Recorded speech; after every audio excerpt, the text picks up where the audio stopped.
on everyday basis, particularly the marginalized, never took this issue seriously. The government employees and the middle class, which I am calling, who believes in planned travels, were also observing the issue more as a news item and relatively enjoying the lockdown as a break. The school-going children and teachers were happy and took it as a sudden holiday. The academic and research institutions were trying to understand the issue from discipline perspective. The industries calculated their loss without manpower. The top business corporates, looking at it, the digital mode of commerce. The entertainment industry started capturing electronic medium and produced short films. The people with access to electronic gadgets trying to optimize its utility and looking for real freedom. As the toll raises and the number of infected increased, within a week time, quickly, I quote, essential service. These are the terms that's been quickly created, were classified by the government as the virus penetrated into the country, extending the travel history people. Slowly, the term community spread. So this is what has really given me an alarm emerged. And as an anthropologist, I become very observant. We are all clear in understanding what we mean as homogeneous community, which is small, simple, endogamous, and culture-specific communities. Fortunately, the COVID-19 has not infected these simple communities and no cases registered yet. It is the lockdown which created uncertainty in their everyday life, added to the existing poverty. The concept of social distancing cannot be practiced as the entire habitation of these communities were already living in a small captured land as we know as Poromboku land. The most of during the lockdown are these two communities. One, I could call them as semi-nomadic communities living within Tamil Nadu, and the migrant laborers from the other states who were following the tribal-like culture. These communities were already living in the relative isolation and mostly located in the peripheral localities. The livelihood of these wandering communities of Tamil Nadu is mostly to attract the viewers through magical activities using different materials with musical instruments, animals. I can quote some of them as boom boom, matakar, and cotton icons of different kinds. And these are all mostly, like the very livelihood itself is depending upon on others by viewing some magical activities. They also take up unorganized jobs like coolies and work as daily wages sometimes. The lockdown made them stand still as the whole world around them has become vacuum. The viewers, walkers, pedestrians are nowhere all of a sudden and completely stayed back home. The middleman who gathers them for wage work was absconded. The name of coronavirus itself is non-native and find it hard to twist their tongue to pronounce the word and justify their cultural breakdown. The communities felt that the previous experiences of natural hazards and the government mitigation measures were time specific and receiving the benefits were just time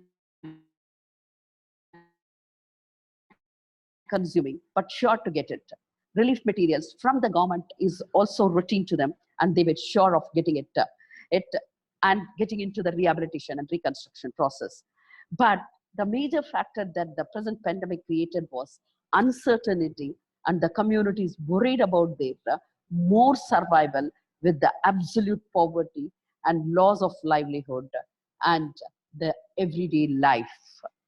Similarly, the migrant laborers, particularly the construction laborers and the people who have been working in bricklands and other industries from the northern part of India, were taking in the first week of lockdown as a break. But the uncertainty of getting back homeland, meeting their nearer has become a dream. No bus, no train, no going out has become hard for them to believe.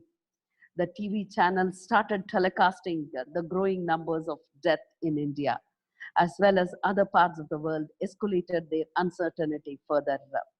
The governmental agencies, the non-governmental organizations, welfare associations were trying hard to help them survive with everyday food, but reaching their priorities, I mean, reaching home or getting back home cannot be taken into consideration as of now. Meanwhile, the virus infection is going up, and every essential service sectors are only concentrating on flattening the statistical curve and distributing the food packets, which has been kept as a major activity of relief measures. The dates of lockdown extended and extended for thrice, and the panic extended with no hopes. We have been working on the PDS system, and I was also continuously following up the impact of this and how this PDS is dealing with in the process of COVID-19. The PDS system in India is one of the successful measures in distribution of food grains and other allied food items to the vulnerable communities. The semi-nomadic communities of Tamil Nadu do have these family ration cards and get their food items for subsidy rate. And besides that, the card holders were also got some amount as a dole. They were benefited out of the process, but unfortunately, the migrant laborers, or the worst, I could say, do not possess the ration cards and could not avail these minimum relief measures. The everyday life has more of challenge rather than the smooth sailing, and their identities as a community not being culturally constructed for these vulnerable communities. When we wanted to write the ethnographies of semi-nomadic communities in Tamil Nadu, hardly we could capture their folklores and pantheon. They were unable to remember their origin of place and the migratory path with historical evidences. They have been living in this peripheries and created a sort of dependency syndrome with the mainstream population for their survival. The best part of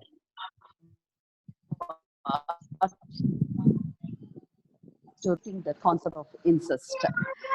The present young generation of these communities is ambitiously hoping to establish their roots in the localities where they had been living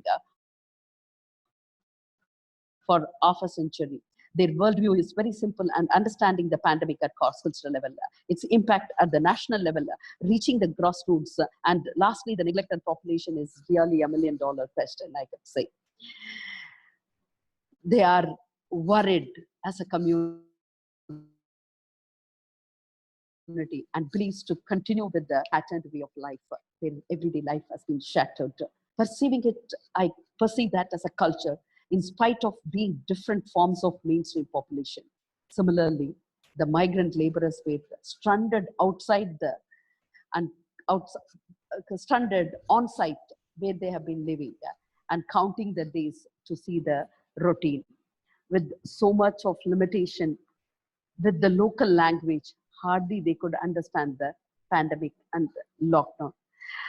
We have been studying these communities, and it has been proved that hardly the acculturation process and diffusion and whatso we have been talking about has happened as far as these communities, or these both the communities, I could say. One is the periphery communities of within Tamil Nadu and the migrant communities. Their neighborhood relationship and the way they communicate is very, very, very minimal, I could say. The process of acculturation never happened among the migrant laborer, as a socio-cultural distancing has been well maintained in an hierarchical societies, and their living on site determined by the constructor and not by the community. Their everyday life is always under control of some masters with so much of uncertainties, and the pandemic added the magnitude and lead the cultural breakdown.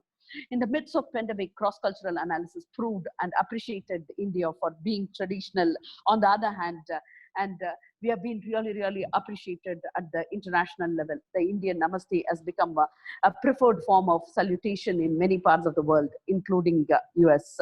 Clapping hands, lighting lamps were carried out meticulously besides the political preferences. The integrative medicine, particularly the Siddha medicines, was acknowledged.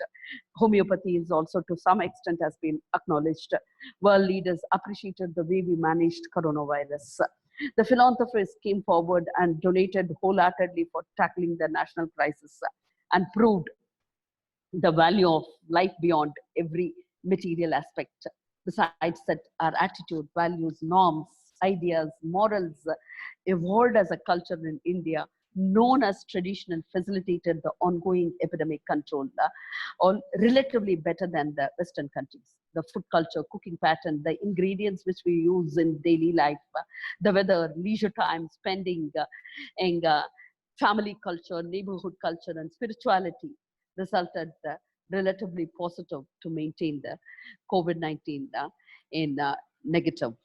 Hence, it is proved that the culture is real in dealing with issues of human being, and anthropological approach facilitate stabilization of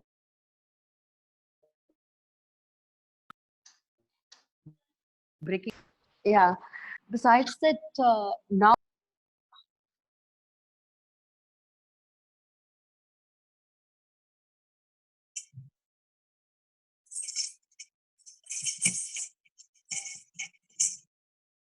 of down to earth, that they are invisible so far and suddenly has become visible, and everybody has been talking about it, and and how they have been walking in kilometers and kilometers, and with the hunger, and all those things has been documented, and particularly it has been highlighted more as an political reaction rather than, but as an anthropologist, we have been constantly working among these communities, and we could able to understand how these small communities and who have been really marginalized and vulnerable in nature or getting affected. And for anthropologists, they are always visible, and it is not invisible for them. So my concern is more about this, and it is only anthropological approach, which we always claim our methodology and our holistic approach is the best way in dealing with it. And it is a high time our curiosities and our way of dealing with should provide alternatives and see how best we could reconstruct this culture breakdown and repair and getting into something new, natural. We all believe in natural things, and natural everyday life is also natural. That's what I strongly believe. And with all sorts of your trial and error method, and every individual, every community construct their everyday life, and this everyday life should not get into uncertainties and should not get into breakdown, and this everyday life should be kept intact, and see how best we could hopefully move forward in dealing the issue. Thank you. Thank you, ma'am. Thank you so much for the opportunity once again. Ma'am? Yeah. Hello? Can you hear me? Yeah, Yes, actually, I have a question. Yeah. I'm from myself, Dr. Devan from Delhi. Yes. Actually, ma'am, today we are so unhappy due to this COVID. Yeah. As per your topic, the state government or central government start to migrate people to settle their homestead. Yeah. To evacuate from other state to their homestead. Actually, my question is that, can you hear Tell me? me, Devan. Yeah, Devan, Yeah. I can hear you. Yeah. My question is that, is it a good idea or to evacuate the people from other state to their own? Devan, good. I don't use the word evacuate now. Yeah, it is yeah, not sure. forced. First of all, you should believe that. Okay. Okay. And very clearly, you yourself has started your question with unhappiness. It is the priority, and it is the people that wanted to That is their priority today. They wanted to get back to their home. Yeah, yeah. So in that sense, Mm. it is also, we always believe in people specific development and people specific happiness. Yes, And yes, yes. hence, it is not evacuated. But I was more into listening to the discourses between, the political discourses, particularly the Congress party and opposing, and even here in state government also, uh, who should take the responsibility Yes, and yes. what percentage. 85 percentage is central government and 15 percentage, and who pays their train fare. And this is what worries me a lot. Yeah. Whereas on the other hand, the international lifting of our Indians via airfare has been very well planned, but Yes, yes. taking these vulnerable people to their homeland has been questioned, and it has been discussed on who bears the cost, which is worries me. And Yes. might itself, the people should come forward and say that I will pay and I will take that. The both the central government should come forward, and comparatively, if you could see the airfare lifting and the train lifting of the number of people, it is more than the people who are from abroad stranded. And I'm not saying that they Yes. are lesser and these people are. Mm. My only concern is, even if you could economic cost analysis you do, this is much cheaper and people are more talking about it. All that is, this is always just because of their marginality, just because of their minority position, and they are always been taken it for granted. And because of the number again, never they are Yes, yes. more prominent in vote bank.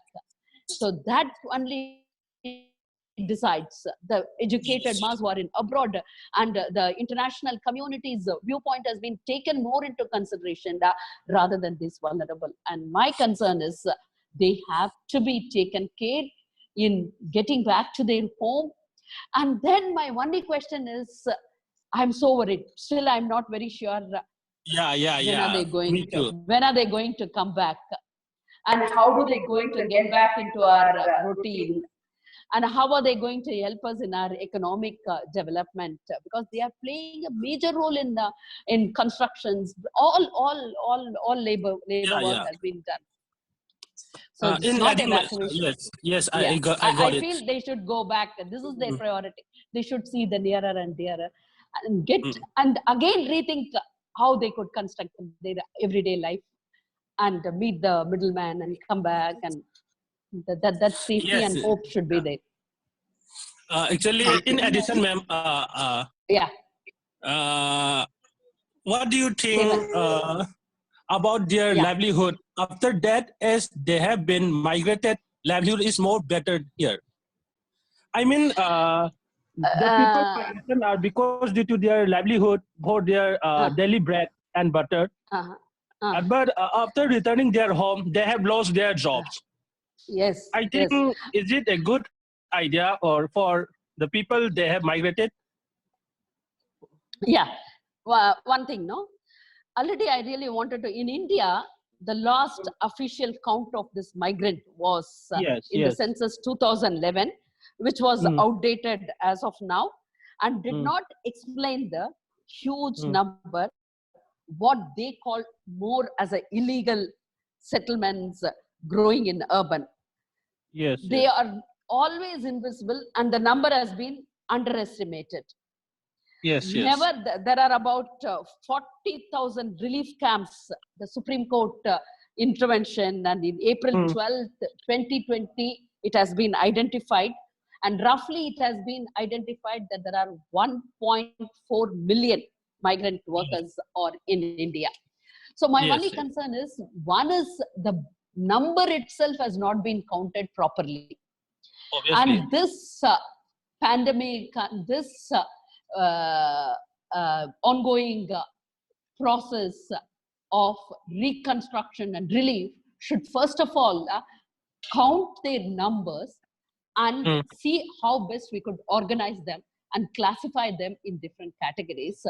And mm. priority wise, as you rightly pointed out, the livelihood is Here again, the construction works has to be started, the bricklines, all these industries. The COVID is also insisting that priority wise the state will be doing this. Even today there was a very big debate I was listening about whether the Tasmak shops has to be opened or not. People feel it is important. That's what is my worry is all about. Yeah, very Because, nice, ma'am. Very nice. and this comes the least. So we should understand that Okay. they should come back and they should start into this livelihood, and it should be assured once the number is clear. Yeah, obviously. Thank you so Hello, much, ma'am. ma'am. Yeah, hello, Yeah. ma'am. Yes. It's nice to hear you, and it was quite insightful throughout the Thank lecture. you. So my Thank you. question is, we have been talking about the I'll be continuing the question of Debin, since we are talking about the migration and the reverse migration. So my question is, when we are talking about the reverse migration, it is already in India we have a problem of gender gap in agriculture and Yeah. agricultural activities. So how, as an anthropologist, how as a government, how as a policy maker, can we address the issue? Because already there are a lot many people May I know your who are name, please? landowners. Name? Yeah, my name May I is know Richa. your Richa? Yeah, Okay. yeah. Richa, good. So yeah, You yourself has very clearly said the existing gender gap. We have been reading on it also, and we have been analyzing how the wage itself differ from a male and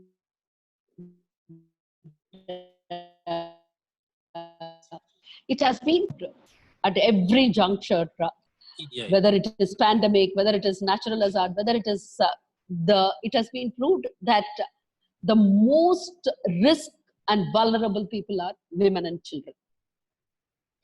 So even in this COVID, they have been the most affected I had seen, besides the men, because men could at least go out and going out is, I know it is for the purpose, but still, no, breathing outside air is particularly the place we have been working with such nomadic and semi-nomadic and these migrant laborers. Their territory is too small, and their vision of outside world is very no, squeezed, I could say. So in such situation, gender gap is also very important. So that's why I said when they are called, according to the government, central government, most of them are called illegal. And the categorization itself has to be, you know, relooked. And I'm sure now the opposition, whether it is binary or political rhetoric, whatever, no, started talking about these invisible people. According to them, it is invisible. I said, for us, it is the visible, because our methodology has always been favored us to deal with such people, and where we could able to visualize and empirically understand their absolute poverty, and within that the gender is the most crucial. And in constructing the everyday life, as I was talking about it in my life, and even Oscar Lewis has very clearly said how the women has played a major role all in constructing this everyday routine, and this has to be understood. And now there is lot understanding about respecting in the workers, the sanitary workers, and all those which we classified them as menial jobs, but now it has been looked at it. This COVID has given us an opportunity to look at it with some sort of a dignity, and that has to continue with the same thing. And I'm sure this pandemic should completely give a relook and rethinking. I always think that there should be an alternative thinking, and I try hard also, but not very easy for me also to rule it. But now I started giving my lecture in online. Similarly, like these small, simple communities also should relook. And when we look at things, when the government look at things in an alternative perspective, I think they'll be the beneficiaries. They will get into the list of beneficiaries. thank you, ma'am. I hope I have answered. Yeah, I have answered. Thank you. Hello. Thank you, Richa. Hello. Yes? Hello, madam. Yeah. Hello? Yeah. Hello. Yeah, Yeah. can you Hello. hear me? I can hear you. Hello. Yes, Yeah, I can hear you. I am Dr. Gyanavati from Center for Janavati. Women Development Studies. Ma'am, Okay, just a Janavati. thought is striking my mind Yeah. as as you have discussed earlier. Just as a initiation has taken up from the center and from the state Yeah. government side, like Yeah. people, Yeah. migrant workers, laborer workers are Yeah. Yeah. shifting. I don't know what to use this term. They are return their home state. Yes. Yes. Just and on the other side, this like in Delhi, this industrial and construction working industries are opening up, Okay. and even household mates are also Open. Yeah. they're Domestic given the workers. permissions Yes. to yeah. Work. And Yeah. Yeah. I mean, these two things are different. If this industrial worker, laborer worker, construction worker, and household mate have returned to their place, then what will be the situation of this industry and construction sites? Just this thinking is striking to my mind. Okay. How can we look at this situation? I mean, Yeah. Yeah. Janavati, you are correct. Gyanavati. Janavati. Oh, Gyanavati. nice name. Jananavati. Okay. Gyanavati. Janavati. Okay, Am I correct? it's Okay. Gyanavati. Gyanavati. Janavati. Okay. Okay, anyway. Okay. You're talking about return and returning home. Yes. Just People are think, returning just yeah, home state. yeah. Okay. And here in Delhi, like in urban areas, this construction Yes. construction site is opening up, and industries are opening up. Yes. Like in Yes. Delhi also, it's just announced that these Yes. sites can be opened up, and household mates can work in their Yeah. can work. Okay. Yeah, you're correct. Because besides this lockdown and from anthropological perspective, I have also been listening to the economist discourses and where are we going? And very recently, Narayana Murthy, Infosys directors, founders speech, I was listening, and as really like though the numbers which they were showing, how many people will really die, and how many people will lead to hunger death if we continue this lockdown, and all those statistical details they are showing. I'm not trying to justify that even if a single death, as far as anthropologists are concerned, we are very, very concerned about that life and see how best. And especially when we are concerned about and highly homogeneous and endogamous groups, it's one is affected because their space itself is very, very minimal, and it will definitely severely, and they are in a high risk position. I'm not. But besides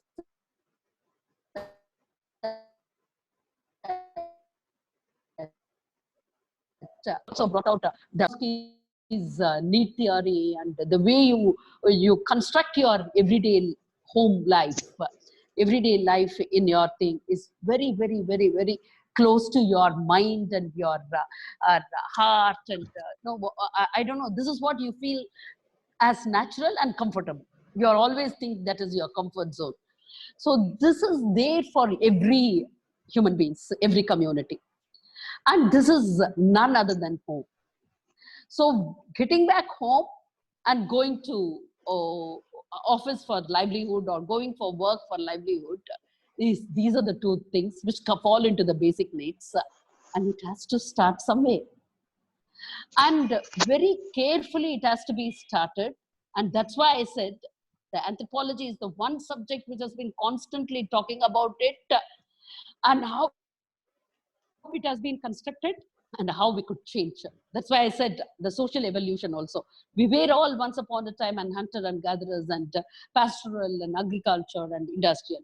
So this has to come within us and see how best we could save ourselves by following certain methods and make it as a part of our life, make it as a way of life, make it as a culture, which is very, very, very cumbersome for marginalized. Today I came with mask, where I could able to get it, where I could able to talk to you over the phone, where I have microphones and all these things, but not with them. So for them also, they are the only people who could look for alternatives and get into these jobs with caution,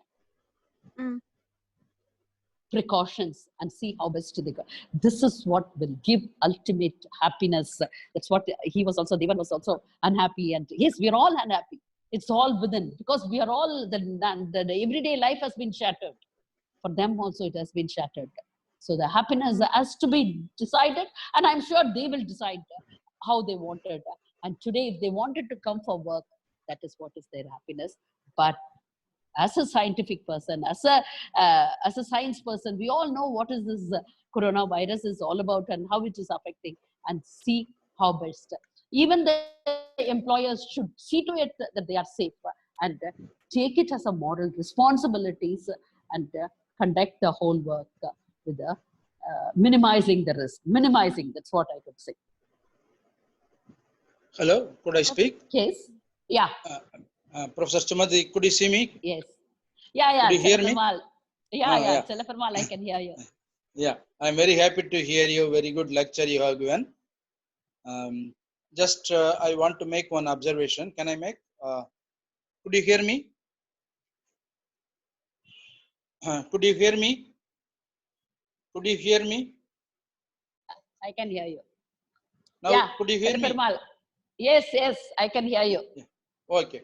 Yeah. Yeah. Really, I'm very happy to hear your very good, thoughtful, insightful lecture. Now, I want to make only one observation, especially regarding the migrant laborers. Actually, they have come to the city in search of the job for some time ago. Yes. Now they have lost everything. There is no hope in the place where they have come. Now they are going to, or they are tempted to go to their native place, actually where they have come from. But there is no assurance that in their place, native place, things are good or they will get everything. So really speaking, they have, in fact, before even coming to the city, they have lost everything in their native place. Then they have come here. Now they have got, they don't have anything here, and again going back. So how to view this kind of desperate situation here, losing one situation, hoping for one situation, that situation disappointed, going back, and why is that they prefer to go to native place instead of here? Because in both the places they are suffering. See, here also they are suffering, and there is no assurance that they would not be suffering there. So how do you look into it? This good. Chalapermal, I've been very closely following a very big budget 100 crores project, which I'm straight away dealing with it. There are about 600 workers are working in one construction. This is where I was talking to them. One is, you have rightly said, giving them wage in these off days has been really questioned. Another one is, the money has already been borrowed as an advance by all these families, which has been already spent. Okay. And only they work here, and every time they take money a little bit and then continue their work here, hoping that there is a work. And the contractor decides everything for them, when to move, when not to move. All these things are there. But one thing, as an individual, if you could understand, it has been proved by all, both psychologists, economists, and everybody said that every individual sets a sort of a patterned life as everyday life for them, and it decides. It starts with home. when the home has become uncertain, and for these people, as you rightly pointed out, it is not giving them, and that's how migration has taken place. We have a different categorization of migrations, where most of the tribal communities do 6 months migrations in all these Bangalore and all those Karnataka and all that, and then they come back. But it has been, the studies has been proven, the migrant laborers' family and their way of life and their children are affected. That is the truth. But still they do it in order to survive. That is hunger, how to get over this hunger and get into this livelihood. But if you could ask them, even in the hunger, even if their deathbed, every individual wanted to get back to their home and being together. That is what his culture is all about. That is what his family is all about. It has been, there are many studies on death has been proven, and where I had an experience to evaluating a thesis also, international thesis, where he was talking about a South African, and his mother's death cremation, he came all the way and did it here in Ganga. That's his belief. So everything has been, what I'm trying to say is, your home, which has been considered as natural, you think it is natural, and that is your ultimate happiness. You come because there is no option taking. Here also that it is become uncertain now. There also uncertain. But within this uncertainty, you think home uncertainty is better than the host uncertainty. Good. Hello. Yes. Hello. Good afternoon, ma'am. Thank you. Thank you. Thank you. Ma'am, good afternoon. Subramaniam here. Hello. Hi. Ma'am, good afternoon. How are you? Yeah. Yeah. Good, ma'am. Good. It